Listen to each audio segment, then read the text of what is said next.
They say your life changes in a moment. But nobody ever warns you what that moment feels like. It doesn't feel like victory. It doesn't feel like clarity. It feels like breaking.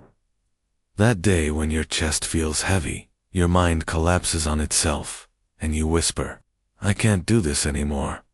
Most people think that moment is the end, but ancient Stoics, Zen monks, samurai warriors, they all knew the truth. The day you finally break is actually the day you begin. There's an old story of a young monk in Japan. Every day, he begged his master to teach him the path to strength. He trained harder than everyone, meditated longer, pushed himself until his hands bled. But inside, he felt weak, restless, chaotic. One night, exhausted, he snapped. He threw his wooden sword on the floor and cried, "I'm done. I've failed.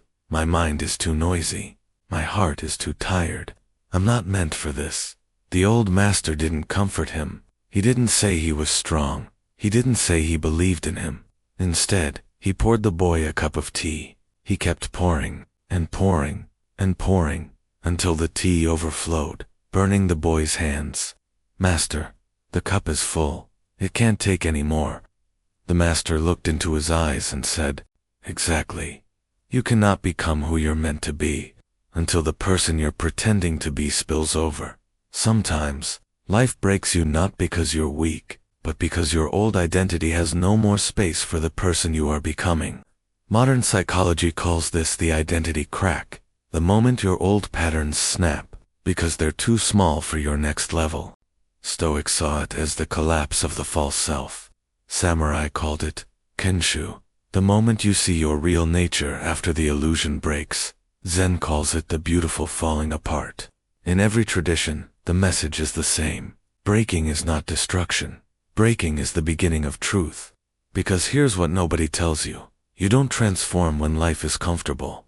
You transform when life cornered you so many times that you finally stop running from yourself. When you're too tired to pretend, too drained to keep up appearances, too exhausted to carry a life that never felt like yours to begin with.